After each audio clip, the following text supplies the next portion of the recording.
ஆண்டவராகிய இயேசு கிறிஸ்துவின் கிருபையும் சமாதானமும் உங்கள் அனைவரோடும் கூட என்றென்றைக்கும் இருக்கிறதாக.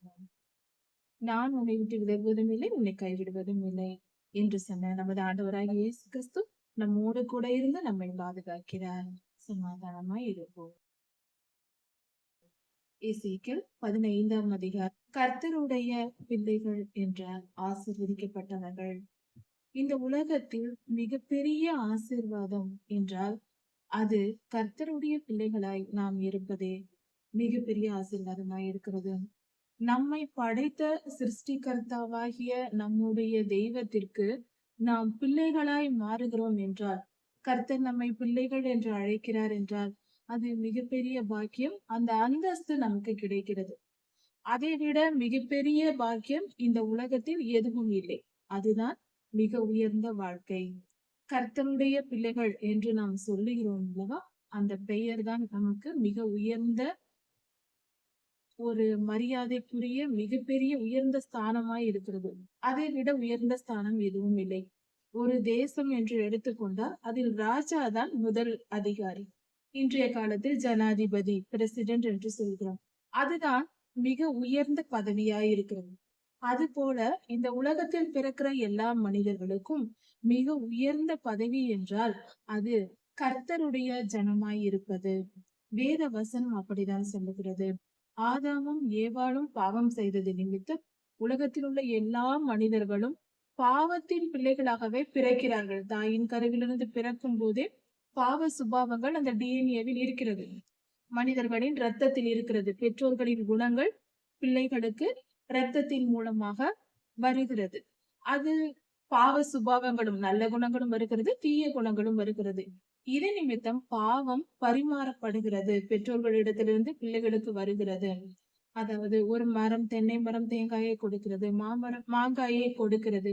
அது போல பெற்றோர்களின் குணங்கள் தான் பிள்ளைகளிடத்திலும் வருகிறது. அதே போல மனிதர்களும் ஆதாம் ஏவாளின் பிள்ளைகளாயிருக்கிறார்கள். அவர்கள் தான் ஆதி பிதாக்கள், இருவர் தான்.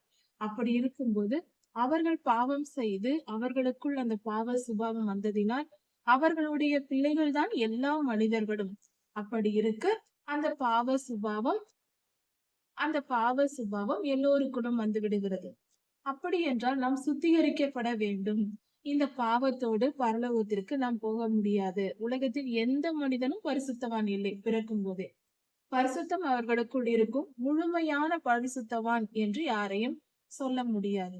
அப்படி இருக்கும்போது கர்த்தர் என்ன செய்வார் என்றால் நல்லோர்களை தாயின் கருவில் உருவாக்குவார். நல்ல மனிதர்களை தமக்கென்று விசுவாசம் உள்ள ஒரு சந்ததியை உருவாக்குவார். என்றாலும் அவர்கள் இரத்தத்தில் அவர்களுடைய பெற்றோர்களின் மூதாதையர்களின் குணங்கள் இருக்கும். அதோடுதான் பிறப்பார்கள். அப்படி பிறந்த பின்பு இந்த சமுதாயத்தில் வாழும் போது கர்த்தர் பல துன்பங்களை கொடுத்து, அழுக்கு துணியை நாம் அடித்து துவைத்து அதை சுத்திகரித்து அதை புதியது போல நாம் மாற்றுவது போல கர்த்தர் நம்முடைய இருதயங்களை துன்பங்களை கொடுத்து, பாடுகளை கொடுத்து, வலி வேதனைகளை கொடுத்து, பல உபதேசங்களை கொடுத்து, எல்லாவற்றையும் கொடுத்து நம்மை சுத்திகரித்து முடிவில் பரிசுத்தமாக்கி தம்மோடு சேர்த்துக் கொள்வார். ஒரு மனித வாழ்க்கை என்பது இப்படி சுத்திகரிப்பதற்காக தான் ஆயுள் நாட்கள் கொடுக்கப்படுகிறது. இப்படியாக மனிதன் உருவாகிறான், பரிசுத்தமான ஒரு மனிதன். இப்படி உலகெங்கும், அதாவது ஆதாம் ஏவாள் காலத்திற்கு பின்பாக 20வது தலைமுறையான ஆபிரகாம் ஐயாவை கர்த்தர் தெரிந்து கொண்டார். அவருடைய வம்சத்தில் இருந்து பிள்ளைகளை பெற்றெடுக்கும்படியாக அவர் பரிசுத்தமாய் விசுவாசம் உள்ளவராய் இருந்தார். அவருடைய சந்ததியில் பிள்ளைகள் நமக்கு பிறக்க வேண்டும் என்று கர்த்தர் தெரிந்து கொண்டார். அதே போல அவர் வம்சத்தில் வந்தவர்கள் தான் இஸ்ரவேல் என்னும் சந்ததியார். இஸ்ரவேலர்கள் ஒரு தேசத்தில் அல்ல, அது ஒரு தேசம் அல்ல, உலகெங்கும் இஸ்ரவேலர்கள் இருக்கிறார்கள். இப்பொழுது ஒரு தேசம் என்று சொன்னாலும் அது ஒரு சிறிய தேசமாய் இருக்கிறது. உலகெங்கிலும் இஸ்ரவேலர்கள் அநேகம் கோடான கோடி ஜனங்கள் இருக்கிறார்கள். ஆனால் அவர்கள் தங்களை அறியாமலேயே வேறு வேறு இனம் என்று நினைத்துக் கொண்டு வாழ்ந்து கொண்டிருக்கிறவர்கள் உண்டு, தெரிந்து வாழ்கிறவர்களும் உண்டு. இப்படி இருக்க மனித வாழ்க்கையின் மேன்மை என்பது என்ன? கர்த்தருடைய ஜனம் என்பதே. கர்த்தருடைய ஜனமாய் இருப்பவர்களே கர்த்தருடைய ராஜ்யத்திற்குள் போய் சேர முடியும். எந்தவித துர்குணங்களும் தீமையும் இல்லாதபடிக்கு நம்மை சுத்திகரித்துக் கொண்டு அதன் பின்பு நாம் கர்த்தருடைய ராஜ்யத்திற்குள் போக முடியும். அப்படி சுத்திகரிக்கப்படுகிற ஜனங்கள், அதாவது கர்த்தரால் தாயின் கருவில் தெரிந்து கொள்ளப்பட்டு வாழ்நாளில் சுத்திகரிக்கப்படுகிற ஜனங்களை தான் கர்த்தர் தம்முடைய ஜனம் என்று குறிப்பிடுகிறார். இப்படியாக அந்த காலத்தில் இஸ்ரவேலர் என்ற ஒரு பிறப்பின்படி ஒரு சந்ததியை தெரிந்து கொண்டார். இந்த காலத்தில் உலகெங்கும் இருக்கிற கர்த்தருடைய ஜனங்கள், கர்த்தருடைய, அதாவது ஆண்டவராகிய இயேசு கிறிஸ்துவை ஏற்றுக்கொண்டவர்கள் கர்த்தருடைய ஜனங்கள் என்று எண்ணப்படுகிறார்கள். அப்படிப்பட்ட கர்த்தருடைய ஜனங்கள், ரட்சிக்கப்பட்டவர்கள், பாதுகாக்கப்பட்டவர்கள் கர்த்தருடைய ஜனமாய் இருக்கிறோம். இப்படிப்பட்ட நாம், நம்முடைய மேன்மை என்பது என்ன? நாம் எதை நினைத்து பெருமை கொள்வது என்றால், கர்த்தரை நினைத்தே பெருமை கொள்ள வேண்டும். கர்த்தரை நினைத்தே மேன்மை பாராட்ட வேண்டும். அப்படி என்றால் அவருக்கு பிள்ளைகள் என்ற மேன்மையை தவிர வேறு எந்த மேன்மையும் நம்மிடத்தில் இல்லை. கர்த்தர் நம்மை தெரிந்து கொண்டார் என்றால் அது நமக்கு அதிர்ஷ்டமாக கிடைத்தது. நாம் நல்லவர்கள், நாம் திறமைசாலிகள், நாம் பராக்கிரமசாலிகள், நாம் மிக மிக நற்குணங்கள் உடையவர்கள், அப்படியெல்லாம் இல்லை. கர்த்தருடைய ஜனங்கள் அநேக துன்மார்க்கத்தில் தான் நாம் கிடைக்கிறோம். நம் இருதயத்தில் பொல்லாங்கினால் நிரம்பி இருக்கிறது. நாம் பிறக்கும் போதே பாவத்தில் தான் பிறந்திருக்கிறோம் நாமும். ஆனால் கர்த்தரால் தெரிந்து கொள்ளப்பட்ட பாக்கியம் நமக்கு கிடைத்திருக்கிறது. ஒரு வாய்ப்பு முறையாக நமக்கு கிடைத்திருக்கிறது. அப்படி கர்த்தருடைய கண்களில் தயவு கிடைத்ததினால் நாம் கர்த்தருடைய ஜனமாயிருக்கிறோம். அவர் தம்மை நமக்கு வெளிப்படுத்தினார், நாம் அவரை ஏற்றுக்கொண்டோம். அந்த ஏற்றுக்கொள்ளும் விசுவாசத்தை நமக்கு கொடுத்ததே அவர்தான். நாம் ஆண்டவராக இயேசு கிறிஸ்துவை விசுவாசிக்கிறோம் என்றால் அந்த விசுவாச எண்ணத்தை பரலோகத்திலிருந்து கர்த்தரே கொடுக்கிறார் என்று வேதம் சொல்லுகிறது. விசுவாசம் நமக்குள் நாமே தானே முளைத்து வருவதல்ல, அது கர்த்தரிடத்திலிருந்து தான் வருகிறது. அந்த விசுவாசத்தை அவரே கொடுக்கிறார். இப்படி இருக்க வாய்ப்புகளையும் கொடுத்து விசுவாசத்தையும் கொடுத்து விசுவாசிக்க வைத்து அவருடைய பிள்ளைகளாகிறோம். இதனால் நம்மை நாமே மேன்மை பாராட்டிக் கொள்ள நம்மிடத்தில் ஒன்றும் இல்லை. கர்த்தரால் தெரிந்து கொள்ளப்பட்டு சுத்திகரிக்கப்பட்டவர்களே பரிசுத்தவான்களாக்கப்பட்டு நித்திய ஜீவனுக்குள் போகிறோம் என்பதை தயவு செய்து தெளிவாய் புரிந்து கொள்வோம். இப்படிப்பட்ட நம்மை நாம் தாழ்த்தி கொள்ள வேண்டும். நான் அந்த காலத்தில் இஸ்ரவேலர்கள் கர்த்தரால் தெரிந்து கொள்ளப்பட்டவர்கள் என்ற ஒரு பெயரை வைத்துக் கொண்டு அநேக பாவங்களை செய்து, ஆனாலும் அவர்கள் நல்வாழ்வு வாழ்ந்து விடலாம் என்று நினைத்துக் கொண்டிருந்தார்கள். நித்திய ஜீவனுக்குள் போய்விடலாம், கர்த்தரோடு சேர்ந்து விடலாம் என்று அவர்கள் வாழ்ந்திருக்கிறார்கள் போல. அதாவது அவர்கள் எல்லா அக்கிரமங்களையும் செய்தார்கள். கர்த்தருக்கு அருவருப்பான காரியங்கள் எல்லாம் செய்தார்கள். கர்த்தர் சொன்ன எல்லா காரியத்தையும் செய் என்றதை எல்லாம் செய்யாமல் போனார்கள். செய்யாதே என்றதை எல்லாம் செய்தார்கள். இப்படி அவர்கள் வாழ்ந்தார்கள். அப்படி செய்தவர்களை குறித்து கர்த்தரின் இந்த வேத பகுதியில் கர்த்தர் சொல்லுகிறார். இந்த வேத பகுதியில் எசேக்கியா தீர்க்கதரிசியை நோக்கி கர்த்தர் சொல்லுகிறார். இந்த சம்பவம் கிமு 590 அந்த சமயத்தில், அந்த காலத்தில் இஸ்ரவேலர்கள் பாபிலோனுக்கு சிறைப்பட்டு போயிருந்த சமயத்தில் கர்த்தர் எசேக்கியேல் தீர்க்கதரிசி ஐயாவிடம் பேசியது. எரேமியா ஐயாவின் காலம் மற்றும் எசேக்கியேல் ஐயாவின் காலம் கிட்டத்தட்ட எரேமியா தீர்க்கதரிசி ஐயாவின் காலம் முடியும் போது எசேக்கியேல் ஐயாவின் காலம் அவர் தீர்க்க தரிசனம் உரைக்க தொடங்குகிறார். இப்படிப்பட்ட ஒரு தொடர்ச்சியாக நடக்கிறது. இந்த காலத்தில் கர்த்தர் எசேக்கியேல் ஐயாவினிடம் பேசுகிறார். என்ன சொல்லுகிறார் என்றால், மனுபுத்திரனே, ஒரு உவமையாக இஸ்ரவேலர்களின் நிலையை குறித்து கர்த்தர் பேசுகிறார். அதாவது ஒரு காடு இருக்கிறது. அந்த காட்டில் அநேக மரங்கள் இருக்கிறது. அதில் ஒரு திராட்சை செடியும் இருக்கிறது. அநேக மரங்களும் ஒரு திராட்சை செடியும் இருக்கிறது. மரங்கள் அடர்ந்த காட்டில் ஒரு மரத்தை நாம் தெரிந்து கொண்டு, நல்ல தேக்கு மரங்கள், சந்தன மரங்கள், இதையெல்லாம் வெட்டினால் அதை பயன்படுத்த முடியும். அதாவது மர வேலைக்கு, ஜன்னல், கதவு, நிலைகள், வீட்டின் வேலைகளுக்கும் நாம் பயன்படுத்தும் நாற்காலிகள் போன்ற பொருள்கள் செய்வதற்கும் நாம் பயன்படுத்துவோம். மேஜைகள் செய்வதற்கு இதற்கெல்லாம் மரங்களை நாம் பயன்படுத்துவது வழக்கம். இப்படி நல்ல பொருள்களை மரத்தை செய்யலாம். மரத்தை வைத்து, மரத்தை வெட்டி பயன்படுத்தி அந்த மரப்பொருள்கள் அருமையாக இருக்கும், செய்வது வழக்கம். ஆனால் இந்த திராட்சை செடி இருக்கிறது அல்லவா,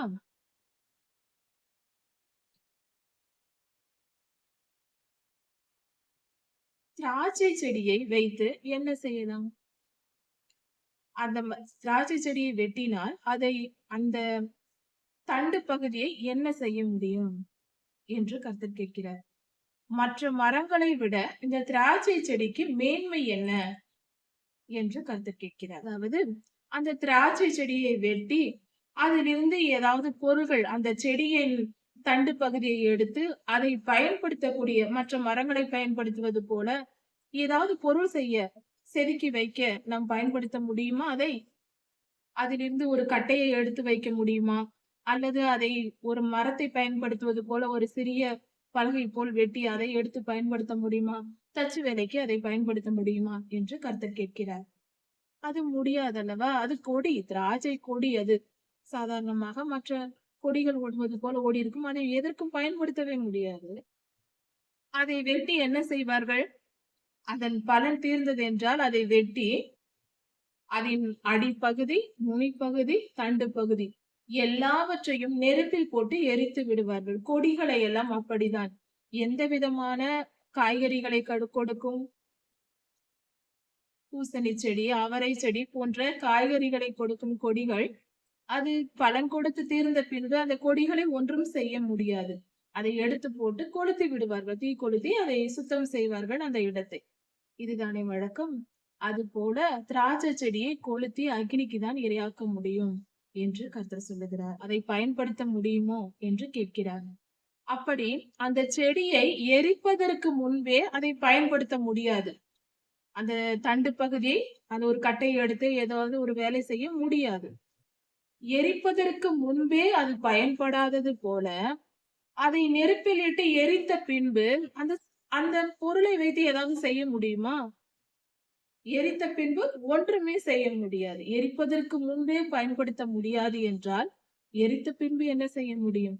இது இஸ்ரவேலருக்கு உவமை, வெறும் திராட்சை செடி அல்ல. இஸ்ரவேலருக்கு கர்த்தர் சொல்லும் உவமை.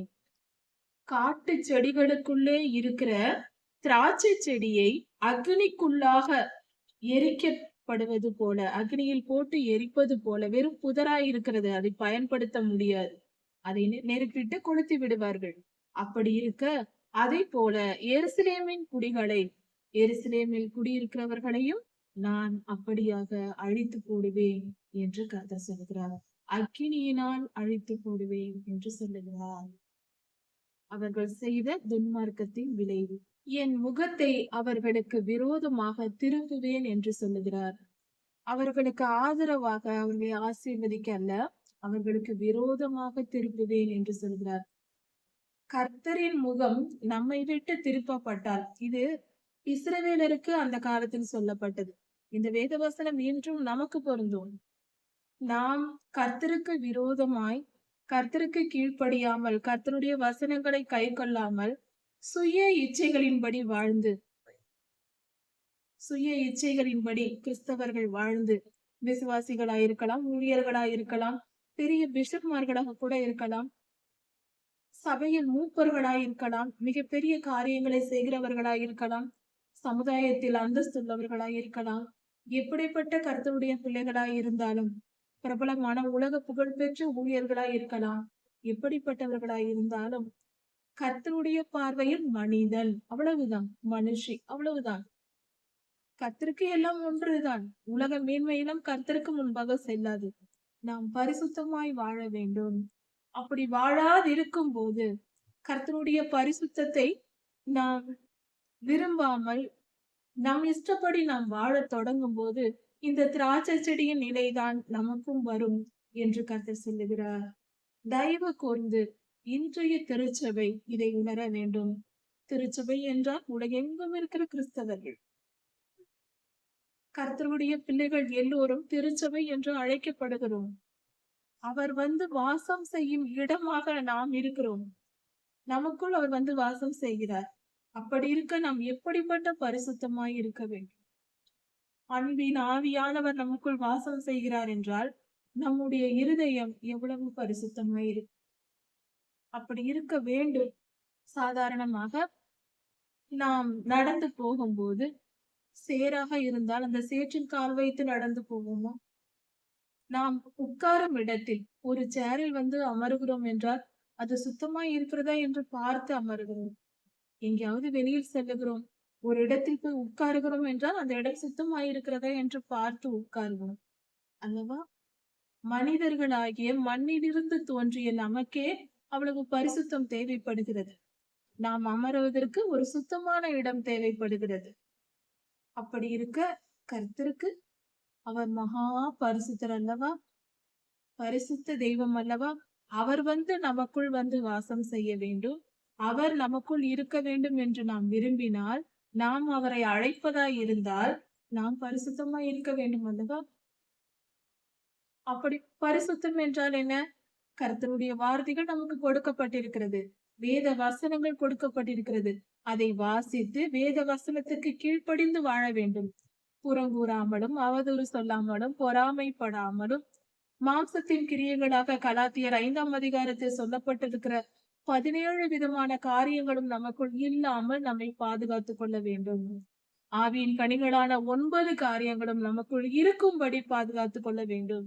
இப்படி வாழ்வதே பரிசுத்த வாழ்க்கை. அப்படிப்பட்ட பரிசுத்த வாழ்க்கை நாம் வாழ்ந்தால், இந்த 17 மாம்சத்தின் கிரியைகளையும் நாம் நீக்கிவிட்டு ஆவியின் கனிகளின்படி நாம் வாழ்ந்தால், 9 ஆவியின் கனிகளின்படி வாழ்ந்தால், அதில் 10 கற்பனைகளும் கர்த்தருடைய மலை உபதேசங்களும் அதில் அடங்குகிறது. கற்பனை வேண்டாம், நியாய பிரமாணம் வேண்டாம், பண்டிகை ஆசரிப்புகள் வேண்டாம், பலியிட முறைமைகள் வேண்டாம், பழைய ஏற்பாடு வேண்டாம், புதிய ஏற்பாடு வேண்டாம் என்ற பேச்சே வேண்டாம். தேவையில்லை. எதை வேண்டும் என்றாலும் ஏற்றுக்கொள்ளவும் ஏற்றுக்கொள்ளாமல் இருக்கவும் நமக்கு மனம் போன போக்கில் போகிற மனிதர்களாய் இருக்கிறோம். கர்த்தரிடத்தில் தாழ்மை இல்லை. நம்முடைய பாரம்பரியத்தையும் யாரோ சொல்லிக் கொடுத்த வார்த்தைகளையும் பிடித்திருக்க நினைக்கிறோமே தவிர, பரிசுத்தமாய் வாழ வேண்டும், நம்மிலுள்ள குறைகளை திருத்திக் கொள்ள வேண்டும், கர்த்தருக்கு பிரியமாய் வாழ வேண்டும் என்ற எண்ணம் நமக்குள் இருக்க வேண்டும். வேத வசனங்கள் அனைத்தும் முக்கியமானது. எதையும் ஒதுக்க கூடாது. வேத வசனங்கள் எல்லாம் சத்தியம். அது ஒன்றுக்கொன்று முரண்பாடானது அல்ல. முரண்பாடு போல தோன்றும், ஆனால் ஒன்றுக்கொன்று முரண்பாடானது அல்ல. அது பரிசுத்த பாதை. அதாவது ஒரு ஆறு, ஒரு ஆற்றில் தண்ணீர் ஓடுகிறது என்றால் அதற்கு 2 கரைகள் உண்டு. கரைகள் எப்பொழுதும் எதிரெதிராய் தான் இருக்கும். அப்படி எதிரெதிராய் இருந்தால்தான் அதன் நடுவில் தண்ணீர் ஓட முடியும். அதுபோல வேத வசனங்கள் முரண்பாடான காரியங்களை சொல்வது போல இருக்கும். இந்த வசனம் இப்படி சொல்லும், இந்த வசனம் இப்படி சொல்லும், எதிரெதிராக. அந்த 2ன் நடுவில் தான் கர்த்தருடைய பரிசுத்த ஆவியானவர் தண்ணீரை போல போவார். அதுதான் சத்தியம். சத்தியம்தான் அந்த தண்ணீர். உதாரணத்திற்கு ஒரு காரியத்தை பார்க்கலாம். வேத வசனங்கள் நம்மை நல்வழிப்படுத்துகின்றன, தெளிவாய் நம்மை வழி நடத்துகின்றன என்பதற்கான அடையாளமாக. அதாவது கர்த்தர் சொல்லி இருக்கிறார், என்னிடத்தில் அன்பு கூறுவது போல நீ பிறரிடத்திலும் அன்பு கூர்வாயாக. முதலில் முழு அன்பையும் நாம் கர்த்தருக்கு செலுத்த வேண்டும். முழு இருதயத்தோடு, முழு மனதோடு முழுமையான அன்பை நாம் கர்த்தரிடம் செலுத்த வேண்டும். சரி, மற்ற மனிதர்களிடம் நம்மை நேசிப்பதை போல பிறரை நேசிக்க வேண்டும் என்று சொல்லி இருக்கிறார். சரிதானே? நம்மை நேசிப்பதை போல, நமக்கு நாமே எவ்வளவு விரும்புகிறோமோ, நம்மை நாம் பாதுகாத்துக் கொள்கிறோமோ, நம்மை நாம் அன்பு கூறுகிறோமோ, அது போல பிறரிடத்திலும் அன்பு கூற வேண்டும். இதுதானே கர்த்தர் சொல்லி இருக்கிறாங்க. சரி, இது நமக்கு புரிந்து விட்டது என்று வைத்துக் கொள்வோம். புதிய ஏற்பாட்டில் கர்த்தர் ஒரு வார்த்தை சொல்லியிருக்கிறார். ஒருவன் என்னை பின்பற்ற விரும்பினால் அவன் தன்னைத்தான் வெறுத்து தன் சிலுவையை எடுத்துக்கொண்டு என்னை பின்பற்ற கடவன் என்று சொல்லி இருக்கிறார். ஒருவன் தன்னைத்தான் வெறுத்து தன் சிலுவையை எடுத்துக்கொண்டு என்னை பின்பற்ற கடவன். அப்படி என்றால் ஒவ்வொரு கிறிஸ்தவர்களுக்கும், கர்த்தருடைய பிள்ளைகளுக்கும் ஒரு சிலுவை இருக்கிறது என்று தெரிந்துவிட்டது. சிலுவை என்றால் என்ன? பாடுகள், துன்பம் கர்த்தர் கொடுக்கிறார் ஒவ்வொரு மனிதனுக்கும். தன்னை தேடி வருகிறவர்களுக்கு அன்பளிப்பல்ல, துன்பத்தை கொடுக்கிறேன் என்றுதான் கர்த்தர் சொல்லுகிறார். கவனிப்போம், அதுதான் மிகப்பெரிய அன்பளிப்பு. உண்மையில் அந்த துன்பம் தான் நமக்கு மிகப்பெரிய அன்பளிப்பு. அதை குறித்து தெளிவாய் பார்ப்போம். சிலுவை என்பது பாடுகள், துன்பங்கள், வலிகள், வேதனைகள், அவைகள் தான் உண்மையிலேயே நமக்கு கர்த்தரிடத்திலிருந்து கிடைக்கிற மிகப்பெரிய அன்பளிப்பு. அது மிகப்பெரிய ஆசீர்வாதம். அதை குறித்து நாம் கவனிப்போம்.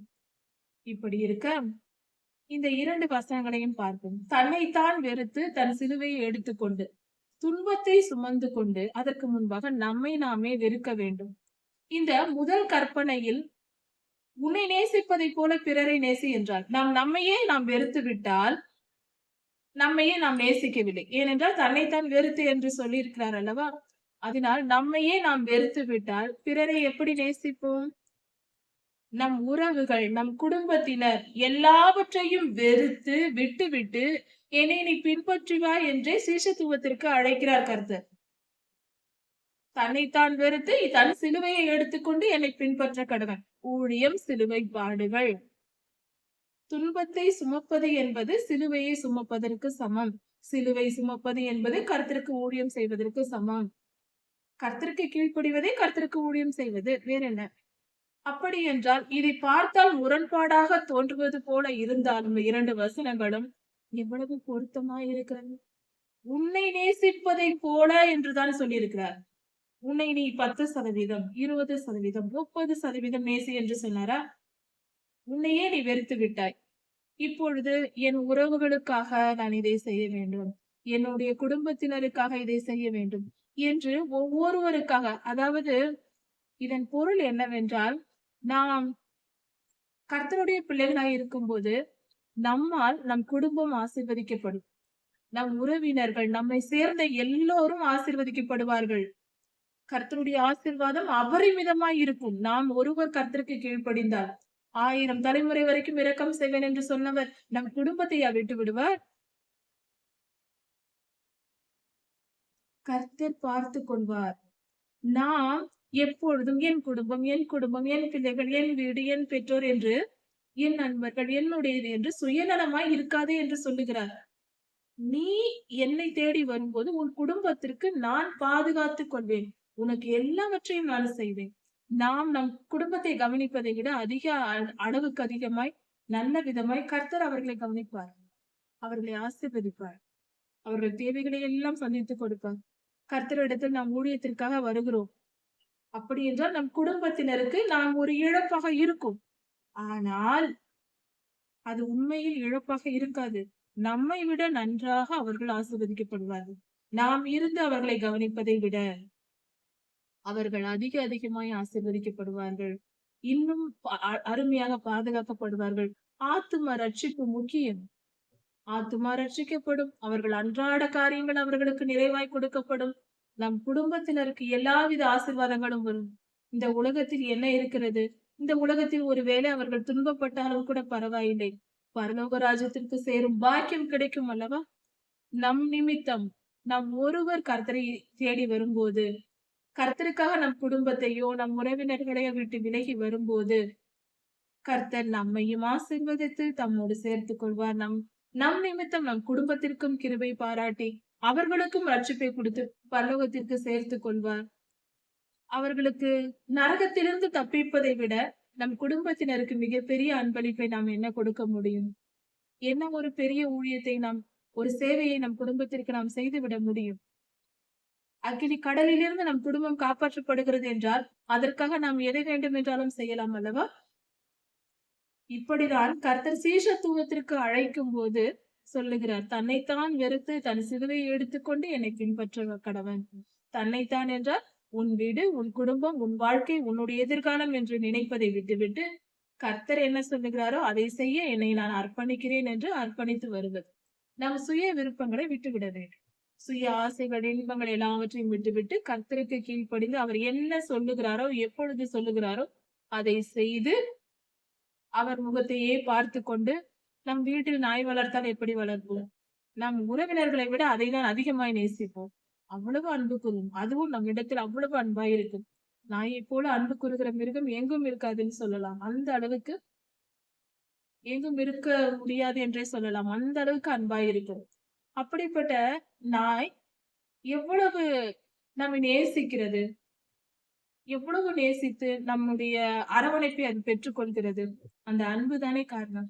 அதே போலதான் நாமும் அதற்கென்று லட்சியமோ அதற்கென்று எதையுமே அதை யோசிப்பதில்லை. நம்மை அன்பு கூர்ந்து கொண்டே இருக்கும். அதே மனநிலை நமக்கும் தேவை. கர்த்தரிடத்தில் அன்பு கூர்ந்து அவருக்கு கீழ்ப்படிந்திருந்தால் போதும்.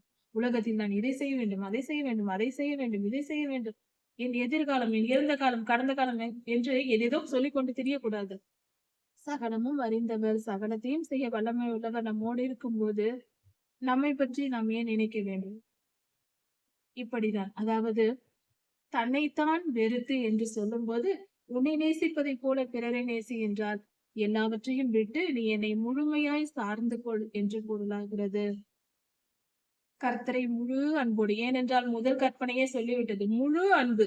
கர்த்தரிடத்தில் நாம் அன்பு கூறும்போது அந்த அன்பை நாம் கர்த்தரை நேசிக்கிறோம், அவரிடத்தில் அன்பு செலுத்துகிறோம் என்றால், நம்முடைய அன்பை கர்த்தர் யாரிடமும் பங்கு போட்டுக் கொள்ள விரும்புவதே இல்லை.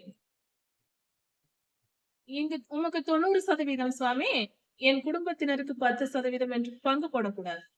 அப்படி என்றால் நம்மை சேர்ந்தவர்களுக்கு நாம் துன்பம் கொடுப்பது அல்ல. நாம் அவர்களுக்கு நன்மையே செய்ய வேண்டும், நல்லதையே செய்ய வேண்டும்.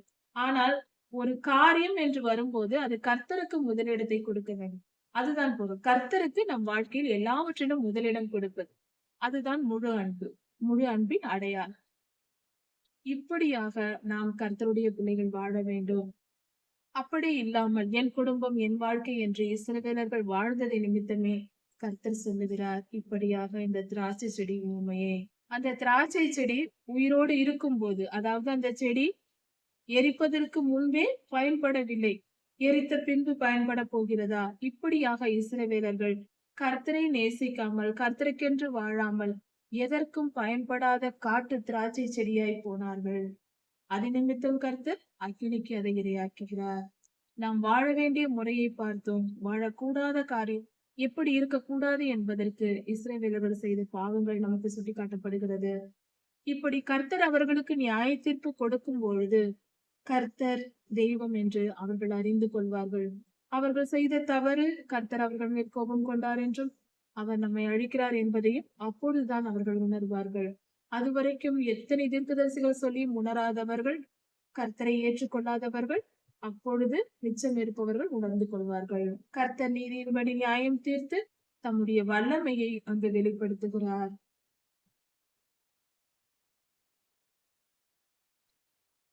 அவர்கள் துரோகம் பண்ணினபடியால் நான் தேசத்தை பாழாக்குவேன் என்று கர்த்தர் சொல்லுகிறார்.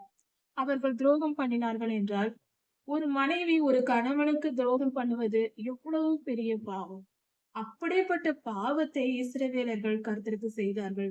கர்த்தரை விட்டு பொல்லாத இருளின் கிரியைகளுக்கு, பொல்லாத காரியங்களுக்கு, பொல்லாதவனுக்கு பலிபீடங்களை கட்டி அதை தொழுது கொண்டார்கள். இது கர்த்தருக்கு விரோதமான செயலாய் இருக்கிறது. இது நிமித்தமே கர்த்தர் அவர்களை அழைத்து போடுகிறார். கொஞ்சம் கொஞ்சமாக இச்சைக்கிடம் கொடுத்து கடைசியாக இந்த பாவத்தை செய்து முடித்தார்கள். இது நிமித்தமே கர்த்தர் அவர்களை அழைக்கிறார். இன்றைய கர்த்தருடைய பிள்ளைகளாகிய நாம் இதை கவனித்துக் கொள்வோம். நம் வாழ்க்கையில் முதலிடத்தை எதற்கு கொடுக்கிறோம்? நாம் கர்த்தருக்கு முழு அன்பையும் செலுத்தி அவருக்கு பிரியமாய் நடக்க வேண்டும். நம்மை நாம் வெறுத்து கர்த்தருடைய சிலுவையை அவர் நமக்கு தரும் துன்பங்கள் என்பது நம்மை சுத்திகரிக்க, அதாவது துணி துவைக்கும் போது துணியை அடித்து பிழிவது போல, அதை கசக்குவது போல, கர்த்தர் வாழ்க்கையில் துன்பங்களை கொடுத்து நம்மை உணர்வுள்ளவர்களாக்கி, துன்பங்கள் நமக்கு உணர்வை கொண்டு வரும். அதனால் நாம் நன்மை தீமையை உணர்ந்து கொள்வோம். அப்படி உணர்ந்து கொண்டு மனம் திரும்புவோம். மனம் திரும்புவதற்கு தான் இப்படிப்பட்ட காரியங்களை கர்த்தர் அனுமதித்து நம்மை சுத்திகரிக்கிறார். கர்த்தரிடத்தில் நம்மை அர்ப்பணிப்போம். நித்திய ஜீவனை சுதந்திரித்துக் கொள்வோம். எசேக்கியேல் 16ஆம் அதிகாரம் 1 முதல் 8 வசனங்கள் வரை. இந்த அதிகாரத்தில் மனித இனத்தின் ஆரம்பம் முதல் இனி வரும் முடிவு வரைக்கும், ஒட்டுமொத்த மனித குலத்தின் முடிவு, இந்த உலகத்தின் முடிவு வரைக்கும் உள்ள மனிதனுக்கும் கர்த்தருக்கும் உள்ள உறவை மிக தெளிவாக கர்த்தர் வெளிப்படுத்தி இருக்கிறார். ஆழமான சத்தியங்கள், அளவுக்கு அதிகமான ஆழமான சத்தியத்தை மிக சுருக்கமாக, ஆதாம் ஏவாள் ஐயா முதல் நித்திய ஜீவன் வரைக்கும், நித்திய ஜீவனில் நாம் பிரவேசிக்கும் வரைக்கும் உள்ள உலக வரலாறு, மனிதனுக்கும் கர்த்தருக்கும் உள்ள உறவின் அடிப்படையில் இருக்கிற ஒட்டுமொத்த மனித இனத்தின் துவக்கத்தை இருந்து முடிவு வரைக்கும் கர்த்தர் வெளிப்படுத்தி இருக்கிறார். இதை சற்று நாம் ஆராய்ந்து பார்ப்போம். கர்த்தர் இதை ஒரு அழகான ஒரு உவமையாக சொல்லி நமக்கு புரிய வைக்கிறார். உவமையாக ஒரு பெண் குழந்தை பிறப்பது போல திருச்சபை, அதாவது கர்த்தருடைய ஜனங்களை ஒரு பெண் குழந்தையாக கர்த்தர் சொல்லுகிறார். பெண் குழந்தையாக பிறந்து வளர்ந்து அதன் வாழ்க்கை முழுவதும் முடிவு வரைக்கும் உள்ளதுதான் உலகத்தின் ஒட்டுமொத்த கர்த்தருடைய ஜனங்களின் வரலாறு. ஒட்டுமொத்த கர்த்தருடைய ஜனங்களை ஒரு பெண்ணாக கர்த்தர் உருவகப்படுத்துகிறார். எருசலேம் நகரத்தை குறித்து கர்த்தர் இப்படியாக சொல்லுகிறார். கவனித்து பார்ப்போம். இது எருசலேம் நகரம் என்று சொல்லும் பொழுது இதிலிருந்துதான் தோன்றுகிறது இஸ்ரவேலரின் வம்சம், கர்த்தருடைய ஜனங்களின் வம்சம். அதிலிருந்து அப்படியே தோன்றி அதன் முடிவு வரைக்கும் நமக்கு சொல்லப்பட்டிருக்கிறது. அதாவது எருசலேம் நகரத்தை குறித்து எசேக்கியேல் தீர்க்கதரிசி ஐயாவை தீர்க்க தரிசனம் உரைக்கும்படி கர்த்தர் சொல்லுகிறார். எருசலேம் நகரமே, நீ கானானின் தேசமாய் இருந்தாய். எருசலேமை உருவாக்கியது கானானியர்கள். கானானியர்கள் காலத்தில்தான் அவர்கள் இருக்கும்போது இஸ்ரவேலர்கள் வனாந்திர பயணத்தை 40 வருடம் கழித்து அந்த பாதையை கடந்து வந்து கானானுக்குள் பிரவேசித்து தங்கள் தேசமாக சுதந்திரித்துக் கொண்டார்கள். ஏற்கனவே அது கானான் தேசமாய் இருந்தது. அங்குதான் எருசலேம் வருகிறது. அப்படி என்றால் எருசலேமை ஒரு ஊராக, ஒரு தேசமா, ஒரு நகரமாக உருவாக்கியது கானானியர்கள். கானானியர்கள் காலத்தில் அது துவக்கப்பட்டது. கானான் தேசமே உன் உற்பத்திக்கும் உன் பிறப்புக்கும் காரணமாயிருக்கிறது. கானான் தேசம்தான் உன்னை உருவாக்கியது என்று கர்த்தர் சொல்கிறார் எருசலேம் நகரத்தை குறித்து. உன் தகப்பன் எமோரியன், உன் தாய் ஏத்தித்தி என்று சொல்லப்படுகிறது. 2 இன ஜனங்கள், எமோரியர்களும் ஏத்தித்தியர்கள் என்று சொல்லப்படுகிற இந்த 2 விதமான ஜனங்களும் அந்த எருசலேம் நகரத்தை உருவாக்குகிறார்கள். இஸ்ரவேலர்கள் புதிதாய் எருசலேம் நகரத்தை உருவாக்கவில்லை. அந்த இடத்தை தெரிந்து கொண்டு கர்த்தர் இவர்களை அங்கு போய் குடியிருக்கும்படி செய்தார். யோசுவாவின் காலத்தில் அங்கு போய் குடியிருக்கும்படி சொன்னார். கானான் தேசத்திற்குள் அங்கு போய்தான் எருசலேம் உருவானது. இவர்கள் இஸ்ரவேலர்கள் உருவாக்கவில்லை, கானானியர்கள் உருவாக்கியது. சரி, இப்படி இருக்க அந்த எருசலேம் நகரத்தில் இருக்கிற இஸ்ரவேலர்கள், அப்படி என்றால் அந்த காலத்தில் இந்த வசனம் வெறும் இஸ்ரவேலருக்கு பொருந்தும்படி சொல்லப்பட்டது. இஸ்ரவேல் தேசத்தில்தான் கர்த்தர் பிறந்து நமக்காக ஜீவனை தந்து உடன்படிக்கையை ஏற்படுத்திய இடம் இதே எருசலேம் நகரம்தான். அங்கிருந்துதான் நமக்கு ரட்சிப்பு வருகிறது. தொப்புள் கூடி உறவு எருசலேமுக்கும் கிறிஸ்தவர்களுக்கும் அல்லவா? அப்படி இருக்க இந்த உறவின் அடிப்படையில் நாம் இஸ்ரவேலர்கள், இன்றைய இஸ்ரவேலர்கள் விசுவாசத்தின்படி இஸ்ரவேலர்கள் என்று சொல்வார்கள். விசுவாசத்தின்படி கர்த்தருடைய ஜனங்கள், பிறப்பின்படியாக இருக்கட்டும், விசுவாசத்தின்படியாக இருக்கட்டும், மொத்தத்தில் இஸ்ரவேலர்கள் நாம் தான், கிறிஸ்தவர்கள் எல்லோரும். அப்படி இருக்க நாம் கர்த்தருடைய ஜனம் என்று எண்ணப்படுகிறோம். இந்த வார்த்தைகள் நமக்கும் பொருந்தும். அதாவது ஒட்டுமொத்த கர்த்தருடைய ஜனம் எப்படி பிறந்தது என்பதை குறித்து கர்த்தர் சொல்லுகிறார். ஒரு பெண் குழந்தை பிறக்கிறது. இதுதான் கர்த்தருடைய ஜனம். ஊமையாக சொல்லப்பட்டிருப்பது கவனமாய் கவனிப்போம். ஒரு குழந்தை பிறந்ததானால் அந்த குழந்தையின் தொப்புள் கொடியை வெட்டுவார்கள், அறுத்து விடுவார்கள். அதன் பின்பு அது உலர்ந்து போகும். இப்படியாக அந்த தொப்புள் கொடி அறுக்கப்படாமலும் அந்த குழந்தையை சுத்திகரிப்பதற்காக இரத்தமாக இருக்கும் குழந்தையின் சரீரத்தில் அதை குளிப்பாட்ட வேண்டும். குளிக்க வைப்பார்கள் பிறந்த உடனே. அப்படி குளிக்க வைக்கப்படாமலும் அப்படியே ஒரு பெண் குழந்தை கிடந்ததாம். அதை உப்பால் சுத்திகரிக்கப்படவும் இல்லை, தண்ணீரினால் கழுவப்படவும் இல்லை. அந்த காலத்தில் உப்பு என்பது ஒரு நோய் கிருமியை அழிக்கும் பொருள். சோடியம் குளோரைடு என்று சொல்லுவோம். அது நோய் கிருமிகளை அழிக்கும் வல்லமையுடையது. அந்த காலத்தில் உப்பு நீரால் குழந்தைகளை குளிப்பாட்டி இருக்கிறார்கள். அந்த காலத்தில் சோப்பு பயன்படுத்தப்படாத காலமாக இருந்திருக்கலாம். ஈசோப்பு என்ற பொருளை பயன்படுத்தி இருக்கிறார்கள். இருந்தாலும் உப்பை கிருமி நாசினியாக பயன்படுத்தி இருக்கிறார்கள். பிறந்த குழந்தையை உப்பு தண்ணீரினால் கழுவி சுத்திகரித்திருக்கிறார்கள். அதனால்தான் கர்த்தர் சொல்லுகிறார் இந்த இடத்தில், பிறந்த குழந்தை உப்பினால் சுத்திகரிக்கப்படவும் இல்லை, தண்ணீரினால் கழுவப்படவும் இல்லை என்று சொல்லுகிறார். அதாவது நோய் கிருமிகள் தாக்காதபடிக்கு குழந்தையை பாதுகாக்க உப்பு தண்ணீரில் கழுவி பின்பு சுத்தமான நீரின் கழுவி இப்படியாக குளிப்பாட்டுவார்கள். அப்படி செய்யவில்லை என்று கர்த்தர் சொல்லுகிறார். இதன் பொருள் இஸ்ரவேலருக்கு எப்படி பொருந்தும்? எருசலேமின் குடிகளுக்கு, அதாவது நமக்கு என்று வைத்துக் கொள்வோம். இன்றைய காலத்தில் நமக்கு இது. அந்த காலத்தில் இஸ்ரவேலர்கள் என்ன செய்தார்கள் என்பதை குறித்து சொல்லப்பட்டிருக்கிறது. இதை முழுமையாய் கவனித்துக் கொண்டால் நாம் எதை செய்யலாம் செய்யக்கூடாது என்பதை புரிந்துவிடும். இப்பொழுது நாம் எதை செய்யலாம் செய்யக்கூடாது, அவர்கள் வாழ்ந்தது போல வாழக்கூடாது, நாம் எதை திருத்திக் கொள்ள வேண்டும் என்ற பாடத்தை கற்றுக்கொள்ளலாம். சரி, அன்று அவர்களுக்கு என்ன நடந்தது? சுத்திகரிக்கப்படவில்லை. பிறந்தார்கள், சுத்திகரிக்கப்படவில்லை என்றால் கர்த்தருடைய ஜனமாய் கர்த்தரால் தெரிந்து கொள்ளப்பட்டவர்களாய் இருந்தாலும் அவர்கள் கர்த்தருடைய கட்டளைகளின் கற்பனைகளையும் கை கொண்டு பரிசுத்தமாய் வாழவில்லை என்று கர்த்தர் சொல்லுகிறார். இஸ்ரவேலர்களை கர்த்தர் தெரிந்து கொண்ட போது, அவர்கள் தொடங்கிய போதே, அவர்கள் வாழ்க்கை தொடங்கிய போதே, இஸ்ரவேல் எனும் சந்ததி உருவாகும் போதே சுத்தமாய் இல்லை. இதற்கு உதாரணம் என்ன? இஸ்ரவேல் என்ற பெயர் யாக்கோபையாவுக்கு கொடுக்கப்பட்டது. யாக்கோபையா எப்படிப்பட்டவராய் இருந்தார்? அந்த பேருக்கு பொருள் எத்தன் என்று, ஏமாற்றுக்காரர் என்று பொருள். ஆனால் அவர் உண்மையில் ஏமாற்றவும் செய்தார். தன் சகோதரனாகிய ஏசாவை ஏமாற்றி இருக்கிறார். அதன் பின்பு அவர் மனம் திரும்பிவிட்டார், பரிசுத்தவான் ஆகிவிட்டார். இனி அவரை குற்றப்படுத்தக் கூடாது. யாக்கோபையா கெட்டவர் அல்ல, நல்லவர், மகா பரிசுத்தர், இஸ்ரவேல் சந்ததியில் தலைமை. அவர் பெயரால் தான் நாம் இஸ்ரவேலர் என்றே அழைக்கப்படுகிறோம். அவர் புனிதமானவர், பரிசுத்தமானவர். இப்பொழுது ஆனால் ஆரம்ப காலத்தில் அவர் பிறப்பின்படி அவர் எப்படி இருந்தார்? அவரிடத்திலும் தீய குணங்கள் கொஞ்சம் கொஞ்சம் இருந்தது. நல்லவர்கள் கர்த்தரால் தெரிந்து கொள்ளப்பட்டவர்களிடத்திலும் குறைகள் இருந்தது. வேதாகமத்தில் எங்கும் எந்த மனிதனும் ஆண்டவராகிய இயேசு கிறிஸ்துவை தவிர எல்லா இடத்திலும் குறைகள் இருக்கிறது. அதனால் பரிசுத்தவான் தான். அவருக்கு மகிமையை குறைக்க கூடாது, நாம் தவறாய் நினைக்க கூடாது. அவர் ஆரம்ப காலத்தில் முழுமையாய் கர்த்தரால் சுத்திகரிக்கப்படுவதற்கு முன்பு சின்ன சின்ன சின்ன தவறுகள், சின்னதோ பெரியதோ தவறுகள் இருந்தது எல்லாரிடத்திலும். இஸ்ரவேலர்களின் தோற்றம் என்றால் 12 கோத்திரத்தார். இஸ்ரவேல் ஐயாவின் 12 பிள்ளைகள், ரூபன் முதல் கொண்டு பென்யமீன் வரை 12 பேர் இருக்கிறார்.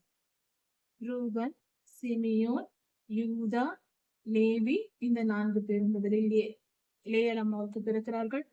ராகேலுக்கு யோசேப்பு, பென்யமீன் என்பவர்கள் பிறக்கிறார்கள். மற்ற பிள்ளைகளும் பிறக்கிறார்கள். இப்படியாக வம்சம் வளர்கிறது. இந்த 12 கோத்திரத்தாரும் என்ன செய்தார்கள் என்று பார்க்கும்போது, இந்த 12 பேரும் பிள்ளைகளாக வளரும் போது, பென்யமீன் சிறியவர், அவரை விட்டு விடுவோம். முதல் 11 பிள்ளைகளும். யோசேப்பையாவின் வாழ்க்கையில் என்ன நடந்தது? யோசேப்பையாவுக்கு 10 அண்ணன்கள், ரூபன் முதற் கொண்டு. அந்த 10 பேரும் சேர்ந்து யோசேப்பையாவை, அதாவது யோசேப்பையாவினிடத்தில் இருந்த குறை என்னவென்றால் தவறு, அவர் புறங்கூறுகிறவராகவும் அவதூறு சொல்லுகிறவராகவும் இருந்திருக்கிறார். தன் தகப்பனிடத்தில், இஸ்ரவேலரிடத்தில் அனன்கள் செய்த தவறை சொல்லி இருக்கிறார். இந்த புறங்கூறுதல் என்னும் பாவம் யோசேப்பையாவின் இடத்தில் இருந்திருக்கிறது. அந்த 10 பேரும் கொலை செய்யவும் துணியும் அளவுக்கு யோசேப்பையாவை செய்து அடிமையாக விற்று போட்டார்கள். அப்படி என்றால் அவர்களிடத்திலும் துர்குணங்கள் இருக்கிறது. இப்படி 12 பேரும், பென்யமீன் ஐயாவும் அவரோடு கூட தான் இருந்திருக்கிறார். எல்லா கோத்திரத்தாரிடத்திலும் பாவம் இருந்திருக்கிறது. அப்படி என்றால் இந்த 12 பேரும் பாவத்தில் தான் இருந்திருக்கிறார்கள். யோசேப்பையா எகிப்துக்கு போன பின்பு கர்த்தருடைய ஆவியானவரால் வழி நடத்தப்பட்ட போது, அவர் 13 வருடங்கள் சிறையிருப்பில் இருக்கும் போதும், அடிமையாய் இருக்கும் போதும், அந்த காலத்தில் அவர் பரிசுத்தவானாய் மாறினார், சுத்திகரித்துக் கொண்டார். அதன் பின்பு பரிசுத்தமாய் வாழ்ந்து கர்த்தருடைய கட்டளையை நிறைவேற்றினார். அதனால் அவரையும் யோசேப்பையா தவறானவர் என்றோ, இஸ்ரவேலின் கோத்திர பிதாக்கள் தவறானவர்கள் என்றோ சொல்லக்கூடாது. ஆரம்ப காலத்தில் எல்லோரிடத்திலும் தவறுகள் இருக்கிறது. வாழ்க்கையின் துன்பங்களை அனுபவித்து கர்த்தரால் திருத்தப்பட்டு கடைசியில் அவர்கள் உயிர் விடும் பொழுது அவர்கள் பரிசுத்தவான்களா இருக்கிறார்கள். ஏனென்றால் வெளிப்படுத்தல் புஸ்தகத்தில் சொல்லியிருக்கிறது, இந்த 12 கோத்திர பிதாக்களும் பரலோக ராஜ்யத்தில் 12 தூண்களாய், 12 வாசல்களாய் இருக்கிறார்கள் என்று சொல்லப்பட்டிருக்கிறது. அதே போல 12 சீஷர்களும் 12 வாசல்களாய், அவர்கள் பெயர்கள் 12 வாசல்களில் பொறிக்கப்பட்டிருக்கும் என்று சொல்லப்பட்டிருக்கிறது. இப்படி கர்த்தருடைய ஆசீர்வாதம் எல்லோருக்கும் கிடைக்கப்பட்டது. அவர்கள் மிக உயர்ந்த பரிசுத்தவான்கள் தான். ஆரம்ப காலத்தில் அவர்கள் சிறியவர்களாய் இருக்கும் போது, வளரும் போது, அந்த சமயத்தில் அவர்களிடத்தில் அந்த டிஎன்ஏவில் பெற்றோர்கள் மூலமாக வருகிற தவறான குணங்கள் இருந்தது என்பதை நாம் புரிந்து கொள்ள வேண்டும். நம்மிடத்தில் சிறு வயதில் நாம் தவறுகள் செய்திருப்போம், பாவங்கள் இருந்திருக்கும், குற்றம் குறைகள், புறங்கூறுதல், பொறாமைப்படுதல், அவதூறு சொல்தல் இதெல்லாம் இருந்திருக்கும். பொய் பேசுதல் எல்லாம். அதை விட்டு விட்டு ஒவ்வொரு நாளும் திருந்தி வந்துவிட வேண்டும். அதையே பிடித்துக் கொண்டிருக்க கூடாது. பரிசுத்தவான்கள் யாரும் பிறக்கும் போதே பரிசுத்தவான்கள் அல்ல. அவர்கள் பிறந்து வாழும் நாட்களில் பரிசுத்தவான்களாய் மாற்றப்படுகிறார்கள். கர்த்தரே ஒரு மனிதரை நீதிமானாக்குகிறார் என்று வேதம் சொல்லுகிறது. அவர்தான் நீதிமானாய் நம்மை மாற்றுகிறார், ஆண்டவராகிய இயேசு கிறிஸ்து. சரி, இதை புரிந்து கொள்வோம். இந்த கர்த்தர் சொன்ன குழந்தை, பிறந்த குழந்தை சுத்திகரிக்கப்படாமல் இருந்தது என்று சொல்லப்பட்ட நிலை என்பது இன்று எதை குறிக்கிறது இந்த வசனம் என்றால், இஸ்ரவேலர்கள் 12 கோத்திர பிதாக்களும் பிறந்து அவர்கள் பாவம் செய்து எகிப்துக்கு யோசேப்பையாவை அனுப்பினார்கள். அவர்கள் கடைசியில் அவர்கள் யோசேப்பையாவோடு சேர்ந்து எகிப்துக்கு போகும்போதும் அவர்களிடத்தில் பாவ சுபாவங்கள் இருந்தது. அவர்கள் சுத்திகரிக்கப்படவில்லை என்பதை இந்த இடத்தில் தெளிவாக சொல்லப்பட்டிருக்கிறது. யோசேப்பையா கடைசியில் அவர் எகிப்தில் அரண்மனையில் அதிபதியா இருக்கும்போது 12 சகோதரர்களும் வந்து, நம் தகப்பன் இறந்து விட்டார், இனி எங்களை நீர் எதுவும் தண்டித்து விடக்கூடாது என்று தாழ்மையாக வந்து கேட்டுக்கொள்கிறார்கள். யோசிப்பையா அவர்களை மன்னித்து அவர்களுக்கு தனி தேசம் கொடுத்து, கோசேன் தேசம் கொடுத்து இப்படியாக எகிப்தில் பாதுகாக்கிறார். அதன் பின்பு 430 வருடங்கள் கழித்து பார்க்கும் போதுதான் அவர்கள் அடிமைத்தனத்தில் இருந்து பாடுபட்டு கர்த்தர் எகிப்திலிருந்து வெளியே கொண்டு வரும்போது வனாந்திர பயணத்தில் அவர்கள் எத்தனை அக்கிரமங்கள் செய்தார்கள். சுத்தமா இல்லை. ஒரு கூட்ட ஜனங்கள் ஆரம்பத்திலிருந்தே பரிசுத்தவான்களாக்கப்பட்டு பரலோகத்திற்கு போய்கொண்டே இருக்கிறார்கள் எல்லா காலத்திலும். ஆனால் முழு இஸ்ரவேலர்களும் பரிசுத்தமாக்கப்படவில்லை என்பதுதான் செய்தி. கவனித்துக் கொள்வோம். எல்லா இஸ்ரவேலர்களும் தீயவர்கள் அல்ல, எல்லா இஸ்ரவேலர்களும் நல்லவர்கள் அல்ல. அந்த இனத்தை நல்லவர்களாக கருத்தை எடுத்துக்கொண்டார். ஆனால் அவர்கள் முழுமையாய் சுத்தமாய் இல்லை. அதில் உள்ள பரிசுத்தவான்களை மாற்றி மாற்றி கர்த்தர் பரிசுத்தப்படுத்தி பரலோக ராஜ்யத்திற்கு அன்று முதல் இன்று வரை நித்திய ஜீவனுக்குள் போய்கொண்டுதான் இருக்கிறார்கள். இப்படியாக ஒரு பெண் குழந்தை பிறந்து தொப்புள் கொடி அறுக்கப்படாமலும், உப்பினால் சுத்திகரிக்கப்படாமலும், தண்ணீரினால் கழுவப்படாமலும் தெருவில் கிடக்கிறது. கர்த்தர் அந்த பாதையில் கடந்து போகிறார். இப்படி நீ பிறந்த பொழுது எல்லாராலும் வெறுக்கப்பட்டு நீ தூக்கி எறியப்பட்டாய் என்று கர்த்தர் சொல்லுகிறார். இது எதற்கு பொருந்துகிறது என்றால், 12 கோத்திர பிதாக்களும் எகிப்துக்கு போனதுதான் கர்த்தர் எரிந்து விட்டார்கள் என்று சொல்லப்படுவது. அருவருப்பாய் இருந்ததினால், கர்த்தருக்கு அருவருப்பாய் தான் இவர்கள் இருந்தார்கள், நீதிமான்களாய் இல்லை. அதனால் கர்த்தர் எகிப்திற்கு எரிந்து விடுகிறார். இவர்கள் அக்கிரமத்தின் நிமித்தம் யோசேப்பையாவுக்கு செய்த அக்கிரமம் தான் அடையாளமா இருக்கிறது. அந்த எல்லோரும் செய்த, அந்த குடும்பத்தார் செய்த பாவத்தின் அடையாளமாக இப்பொழுது அவர்கள் எகிப்துக்கு எரிந்து விடப்பட்டார்கள். எகிப்தில் இருக்கிறது அந்த பெண் குழந்தை, அதாவது இஸ்ரவேல் எனும் சந்ததி. இப்படி இஸ்ரவேலர்கள் 12 கோத்திரத்தாரும் எங்கிருந்தார்கள்? எகிப்தில் 430 வருடங்கள் அங்கே தங்கியிருந்தார்கள். அங்கிருக்கும் போது எகிப்தியர்களால் கொடுமைப்படுத்தப்பட்டு அடிமைகளாய் வாழ்ந்தார்கள். இதுதான் தூக்கி எறியப்பட்ட பெண் குழந்தையின் நிலை. அது மிகவும் அழுது கொண்டு, ஒரு குழந்தை எப்படி இருக்கும்? ஒரு பெண் குழந்தை, பிறந்த குழந்தை குப்பையில் தூக்கி எறிந்து விட்டால் அது அழுது கொண்டே இருக்கும். யாராவது காப்பாற்றாவிட்டால் அதன் நிலை என்ன? இறந்துவிடும், அவ்வளவுதான். இப்படிப்பட்ட நிலையில்தான் எகிப்தில் ஜனங்கள், எகிப்தில் இஸ்ரவேலர்கள் இருந்தார்கள். அந்த நேரத்தில் அவர்கள் கதறி துடித்து கர்த்தரை நோக்கி கூப்பிட்டார்கள் என்று வேதம் சொல்லுகிறது. யாத்ராகம புஸ்தகத்தில் கொடுக்கப்பட்டிருக்கிறது. முதல் அதிகாரங்களிலேயே இதை நாம் படிக்கலாம். இப்படி அவர்கள் கதறி கதறி அழும்போது கர்த்தரை நோக்கி கூப்பிட்டு கதறி அழுது கொண்டிருக்கிறார்கள், ஒரு குழந்தையை போல. அப்பொழுது கர்த்தர் அந்த இடத்தில் வருகிறார். அவர் கடந்து போகிறார். தம் ஜனங்களை அவர் பார்க்கிறார். அவர்களுக்காக பரிதபிக்கிறவர்கள் இல்லை. அவர்களுக்கு ஐயோ பாவம் என்று இறக்கப்படுகிறவர்கள் இல்லாமல் தவித்துக் கொண்டு அழுது கொண்டு இருக்கிறார்கள். இதை கர்த்தர் பார்க்கிறார். அவர்கள் அந்த நேரத்தில் எப்படி இருந்தார்கள் என்றால், ஒரு குழந்தை இப்படியாக தெருவில் எறியப்பட்டு மற்ற மனிதர்களால் காலில் மிதிக்கப்படும் அளவுக்கு இரத்தத்தில் கிடக்கிறது ஒரு குழந்தை. இப்படிப்பட்ட நிலைதான் இஸ்ரவேலர்களின் நிலை. இரத்தத்தில் கிடக்கிற ஒரு குழந்தையை போல மற்ற மனிதர்களால் மிதிக்கப்படுகிற நிலையில். ஏனென்றால் எகிப்தில் இவர்கள் அடிமைத்தனத்திற்குள் இருந்தார்கள். அடித்து கொடுமைப்படுத்தி வேலை வாங்கி அவர்களை சித்திரவதைப்படுத்தினார்கள். அநேகம் பேரை கொன்றிருக்கிறார்கள் எகிப்தியர்கள். இப்படிப்பட்ட நிலையில் அவர்கள் அடுத்தவர் காலில் மிதிப்பட்டு சாகும் நிலையில்தான் இஸ்ரவேலர்கள் கொடுமை அனுபவித்துக் கொண்டிருந்தார்கள். அதைதான் கர்த்தர் இவ்வளவு தெளிவாக நமக்கு புரியும்படியாக குழந்தை என்ற உவமையில் சொல்லுகிறார். இப்படி ரத்தத்தில் கிடக்கிற உன்னை பார்த்து, ரத்தத்தில் என்று சொல்லும் பொழுது பாவத்தில் கிடக்கிற ஜனங்கள், இஸ்ரவேலர்கள் இந்த நிலையில் இருக்கும்போது அவர்கள் பாவம் செய்து கொண்டிருந்தார்கள். விக்கிரகாராதனை, பொல்லாத விக்கிரகாராதனை, கர்த்தருக்கு விரோதமான செயல்களை செய்து வாழ்ந்ததினால்தான் இப்படிப்பட்ட நிலையில் அவர்கள் இருந்தார்கள். இரத்தத்தில் கிடக்கிற உன்னை பார்த்து நான் பிழைத்திரு என்றேன். கர்த்தருடைய கிருபை அங்கு வருகிறது. கர்த்தருடைய கண்களில் தயவு கிடைக்கிறது. அதை நிமித்தம் கர்த்தர் என்ன சொல்லுகிறார்? பிழைத்திரு என்று சொல்லுகிறார்.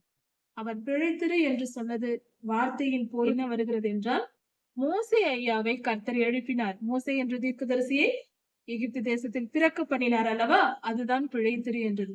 ஏனென்றால் அவர் மூலமாக கர்த்தர் இஸ்ரவேலரை மீட்டு கொண்டு வருகிறார்.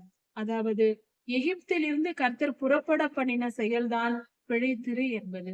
பிழைத்திரு என்று சொல்லி அவர்களை எகிப்திலிருந்து புறப்பட பண்ணி அவர்களை வெளியே கொண்டு வந்தார். அடிமைத்தனத்திலிருந்து விடுதலை ஆக்கினார்.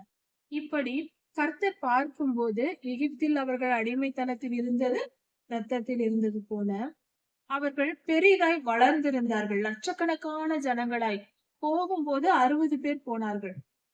எகிப்துக்கு போகும்போது 60 பேர்கள் போனார்கள் இஸ்ரவேலர்கள். ஆனால் அவர்கள் 430 வருடங்கள் கழித்து பெருகும் போது லட்சக்கணக்கான மக்கள் புறப்பட்டு வந்தார்கள். அவர்கள் வளர்ந்து ஆயிரமாய் நீங்கள் பெருகி இருந்தீர்கள். புருஷர்கள் மட்டும் 30,000 பேர் என்று சொல்லப்பட்டிருக்கிறது. இப்படி 30,000-த்திற்கும் மேற்பட்ட ஜனங்கள் என்றால் பெண்கள், குழந்தைகள் மற்ற எல்லாவற்றையும் பார்க்கும்போது அதிகமான ஜனங்கள் இருந்தார்கள். என்னாகம புஸ்தகத்தில் ஒவ்வொரு கோத்திரத்திலும் எத்தனை பேர்கள் இருந்தார்கள், எத்தனை பேர் புறப்பட்டார்கள் என்ற துல்லியமான கணக்கீடுகள் என்னாகம புஸ்தகத்தில் கொடுக்கப்பட்டிருக்கிறது.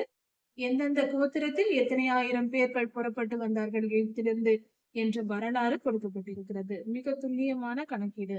இப்படி வளர்ந்து ஒரு பெண் குழந்தை பிறந்து வளர்ந்து ஒரு 12 வயது 15 வயது ஒரு பருவ மங்கையாக வளர்கிறார். இப்படி வளரும் போது கர்த்தர் பார்க்கிறார், அவளுக்கு வஸ்திரங்களை உடுத்த வேண்டும். குழந்தையாயிருக்கும் போது துணி இல்லாமல் இருக்கிறது அந்த குழந்தை. வளர்ந்து ஒரு பெண் பெரியவளாகி விட்டாள். இப்பொழுது அவளுக்கு நான் வஸ்திரத்தை கொடுப்பேன் என்று கர்த்தர் வஸ்திரத்தை கொடுக்கிறார். துணியினால் அவளை மூடுகிறார். தம்முடைய துணியினால் அவர் மூடுகிறார். அப்படி என்றால் இஸ்ரவேலர்கள் பழகினார்கள், பெருகினார்கள். வஸ்திரம் என்றால் நீதி. நீதி நியாயங்கள் அவர்களிடத்தில் இல்லை. நீதி என்பது ஒரு மனிதனுக்கு துணியாய் இருக்கிறது. நீதிமான் என்றால் அவன் நீதி வஸ்திரமாய் தரித்தவன் என்று பொருள். நீதியை தான் நாம் துணிக்கு உவமையாக சொல்லுகிறார் கர்த்தர். அதாவது நாம் துணி உடுத்துவது போல நீதி நம்மை பாவத்திலிருந்து நீக்கி போட்டு நம்மை மகிமையுடையதாய் மாற்றுகிறது. இஸ்ரவேலர்கள் பழகியிருந்தார்கள், பெருகியிருந்தார்கள். அவர்களிடத்தில் பரிசுத்தம் இல்லை, நீதி இல்லை. வனாந்திர பயணத்தில் அவர்கள் புறப்பட்டு வந்த போது, வனாந்திர பயணத்தின் துவக்கத்தின் போது அவர்கள் இருந்த நிலை இது. அதனால் கர்த்தர் அவர்களுக்கு தம்முடைய நீதியை அவர்களுக்கு கொடுக்கிறார். அவர்களோடு உடன்படிக்கை செய்கிறார். அதுதான் சீனாய் மலையில் 10 கட்டளைகளையும், கற்பனைகளையும், நியாய பிரமாணத்தையும், பண்டிகை ஆசரிப்புகளையும், பலி செலுத்தும் முறைமைகளையும் கர்த்தர் கொடுத்தது.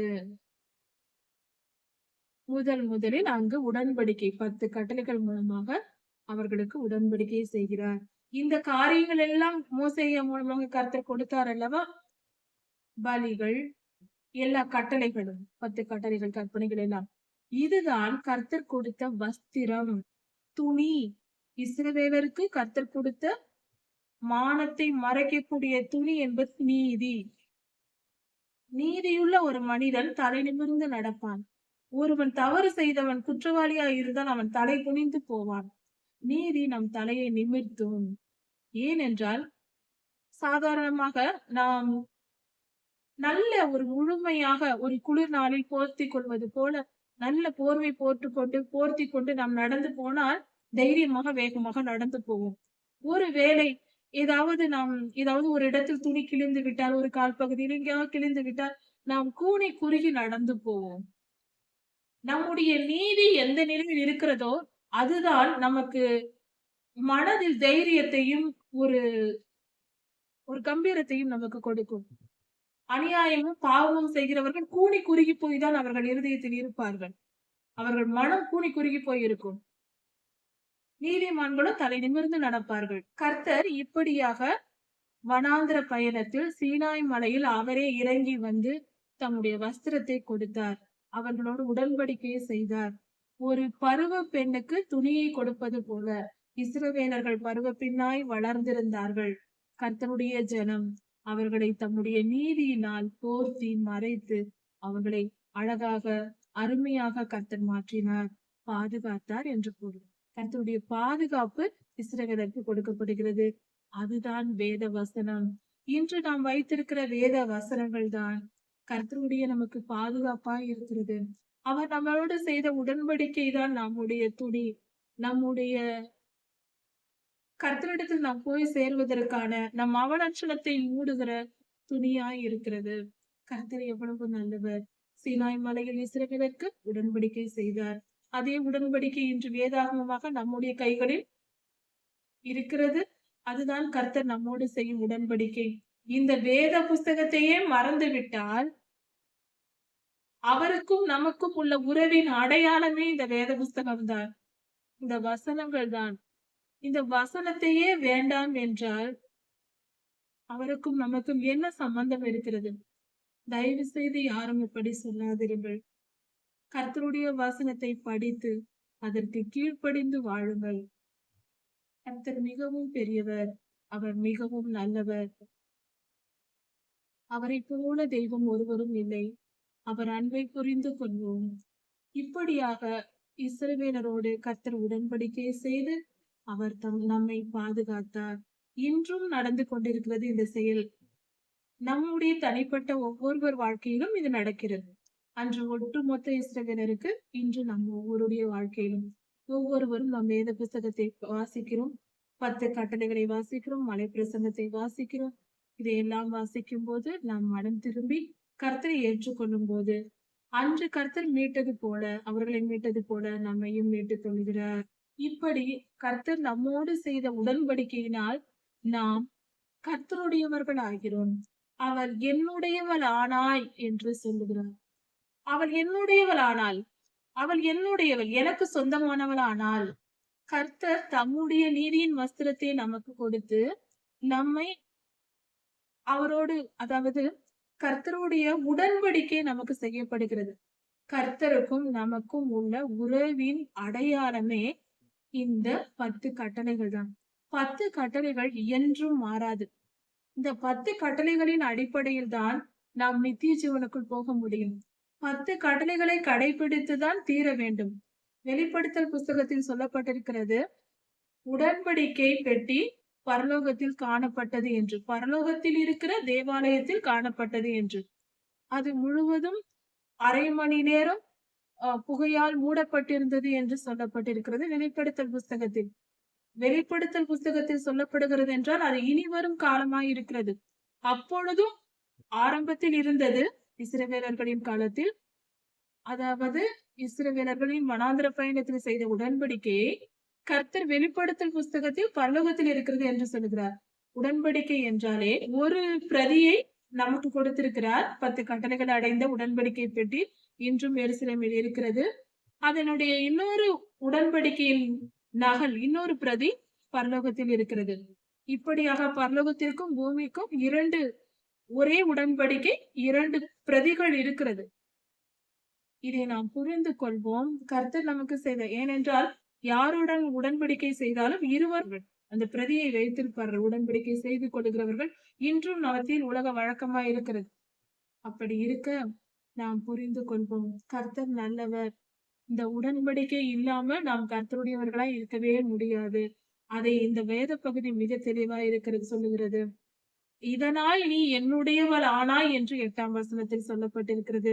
கர்த்தருடையவர்களாய் நாம் மாறுவதே இந்த வேத வசனத்தின் அடிப்படையில் தான்.